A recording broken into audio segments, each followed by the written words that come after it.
Alright, so let's delve into standard deviation and the concept of normal distribution. Now, when discussing the spread of data in a dataset, we often refer to the assumption that the data follows a normal distribution. Now, the normal distribution, also known as the bell curve because it looks like a bell, now characterized by a symmetrical shape resembling a bell, with the data clustered around the mean. Now, as you move away from the mean in either direction, there will be fewer data points. Many scientific variables such as height, weight, IQ scores, standardized test scores such as SAT, job satisfaction ratings are known to follow a normal distribution. Now, in a normal distribution, the mean, median, and mode are all equal and are located at the center of the distribution.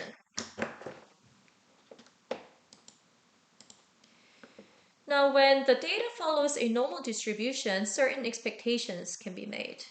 Again, the majority of data points tend to cluster near the mean, indicating central tendency.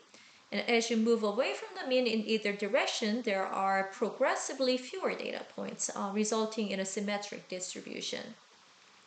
Now, the distribution pattern ensures that the mean, median, and mode are all equal and located at the center of the distribution. 50% of data points fall above the mean and 50% fall below it. Now, when examining a normal distribution, we expect to see certain percentages of data points within specific ranges around the mean. So for example, approximately 68% of data falls within one standard deviation of the mean. 95% of the data falls within two standard deviations, and nearly 99.7% falls within three standard deviations. So this concept is known as the 68, 95, and 99.7 rule, or we call it the empirical rule.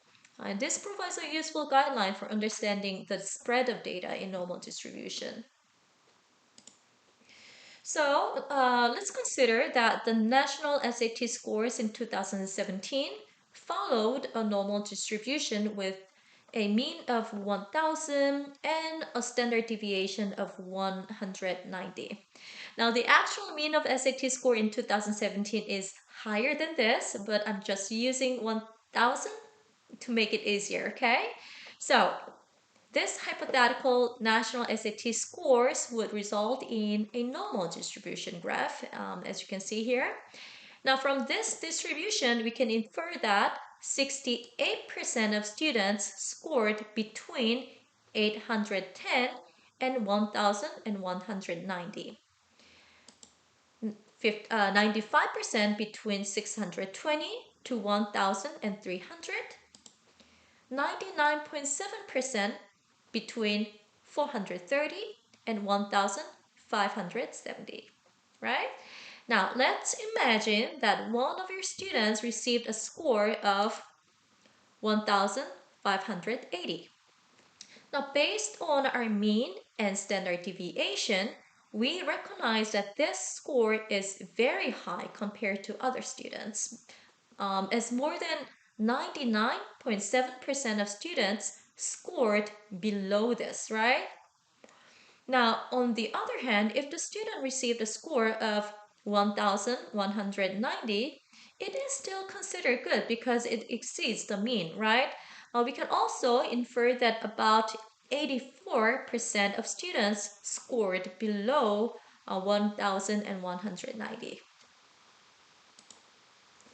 Now, the appearance of normal distribution can vary significantly based on the dispersion of the sample distribution. Now, if the SAT scores are tightly clustered around the mean, indicated by the blue curve here, the standard deviation would be low. Now, this results in a high peak of the curve with a narrow spread. On the other hand, if the SAT scores are more widely spread out, as can be seen by the yellow curve, the peak of the curve would be lower and the curve itself would be much flatter and more spread wide. So for instance, considering collecting data on SAT scores from 3 different school districts. Now, although the mean scores are the same across all districts, each district may have a different standard deviation.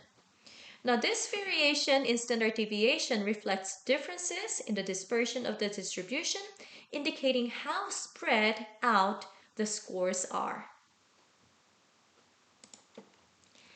Now, real-world data sets often deviate from the idealized normal distribution and display skewness, as can be seen in these examples.